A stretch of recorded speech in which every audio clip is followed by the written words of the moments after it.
Rahayu, rahayu, rahayu, teguh, rahayu, hayu, hamamayu, hajuning bawono, semesta menyusui kita. Salam, aku sayang kamu.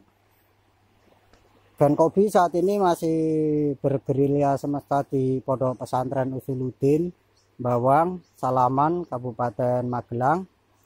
Nah, ini kita ditemani sama Mas Fat. Ini santrinya Mbah Hadik. Angkatan tahun berapa Mas Fat? Tahun 2000. Tahun 2000. Nah, kita meneruskan praktek tahun kemarin saat Gen Kobi merapat ke Pondok Pesantren Usuluddin. Nah, ini dulu sudah membuat batas-batas untuk menahan arus. Nah, ini dengan konsep sarang wargul atau lingsang atau sero. Jadi bukan dengan konsep berang-berang dari spesies berang-berang yang luar negeri. Biasanya wargul atau sero itu membuat sarangnya di bantaran-bantaran sungai, di tebing-tebing, walaupun tetap menggunakan ranting-ranting pohon. Kemudian ini sampah-sampah. Tapi berbeda dengan berang-berang yang berada di luar negeri. Mereka bisa membuat bendungan di arus deras. Nah, untuk awal kita mengikuti konsep sarang berang-berang kita. Nah, walaupun nantinya ke depan bisa kita ini. Nah, ini selain untuk berbicara mitigasi erosi atau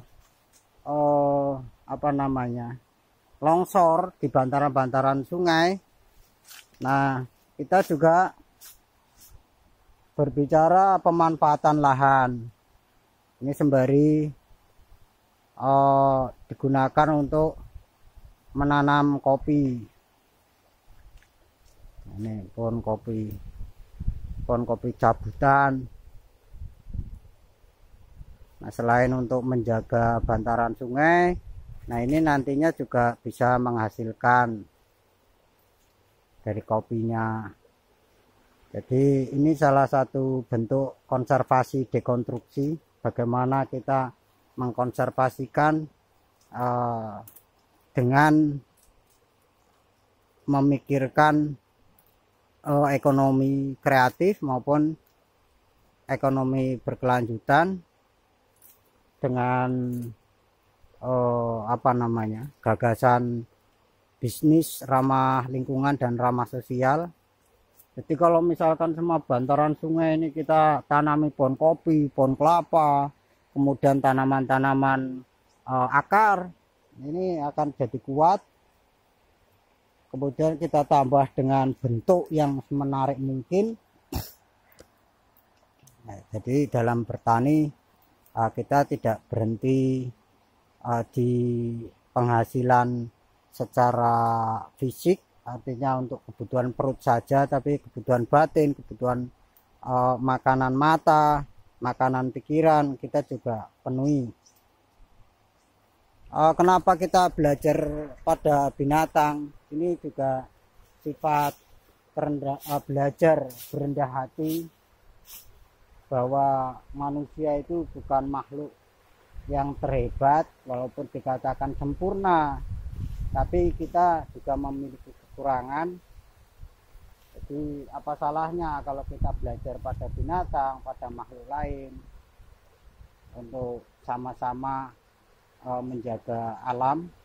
Dan kebetulan di Pondok Pesantren Usuluddin juga menggunakan landasan pikir Trinitas, teologi, ekologi, humanisme. Jadi ini kita juga berbicara soal ekologi, bagaimana kita menjaga ekosistem di bantaran sungai.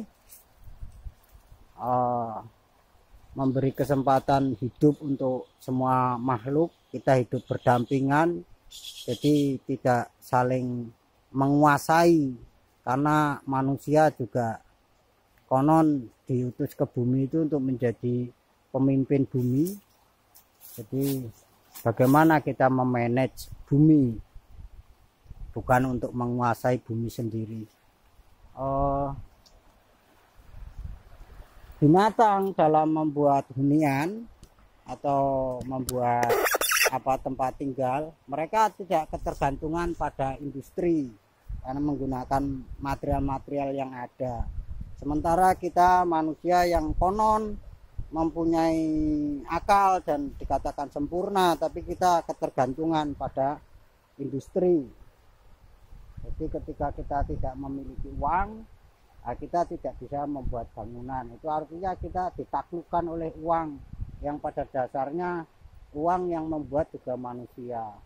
Tapi kenapa manusia akhirnya mengabdi pada uang? Secara konsep ketuhanan ini juga bentuk mensyukuri rahmat Tuhan. Jadi semua makhluk, semua hal yang diciptakan Tuhan itu pasti ada gunanya. Termasuk rumput-rumput, termasuk ini daun-daun. Ini juga rizki untuk kita. Jadi bagaimana kita memanage. Ini bisa untuk media tanam, nantinya untuk menumbuhkan ini pohon-pohon yang kita tanam. Berarti juga ini kita berbicara suket godhong dadi rewang. Jadi rumput-rumputan, daun-daunan itu membantu hidup manusia. Nah, ini berarti kita mensyukuri rahmat Tuhan, bentuk wujud syukur. Nah, ini dulu sudah saya buat, tapi saya tinggal karena ada kepentingan lain. Karena tidak dirawat, ini dadal, kena banjir.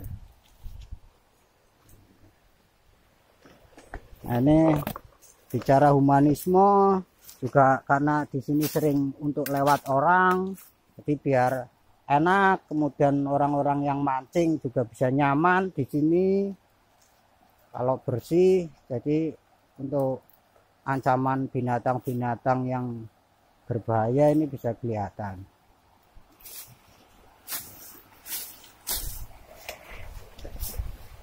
Ini sampai ke sana nantinya. Baru setelah pohon-pohon ini tumbuh, nanti kita membuat ini gubuk-gubuk di atasnya. Sampai sana, kemudian sampai ke pondok.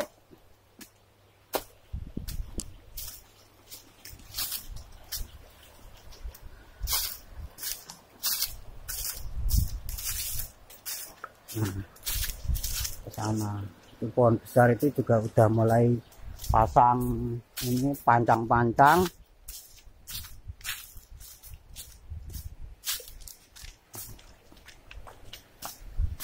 Ini kita memanfaatkan barang-barang yang udah nggak pakai. Itu buat kandang-kandang ayam. Ini dulunya mau bikin perpustakaan di rumpun bambu ini. Terus ini sudah sampai sini. Nah.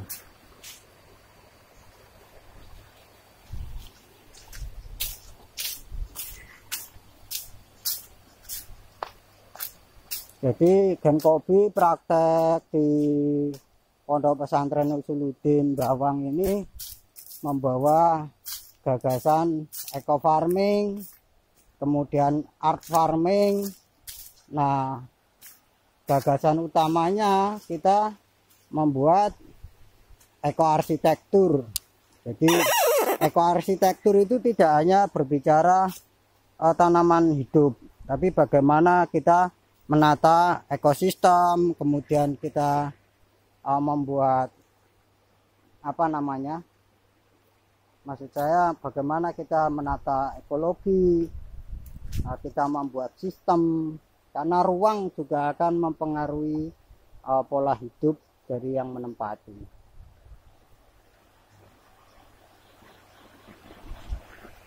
Jadi kalau kita menggunakan ini pagar besi itu kan ada batas usia, tapi ketika kita menggunakan tanaman hidup ini insya Allah ketika tanamannya hidup berarti akan tambah kuat, bukan semakin lapuk, terus akan berkembang baik secara bentuk atau mungkin kegiatan manusianya.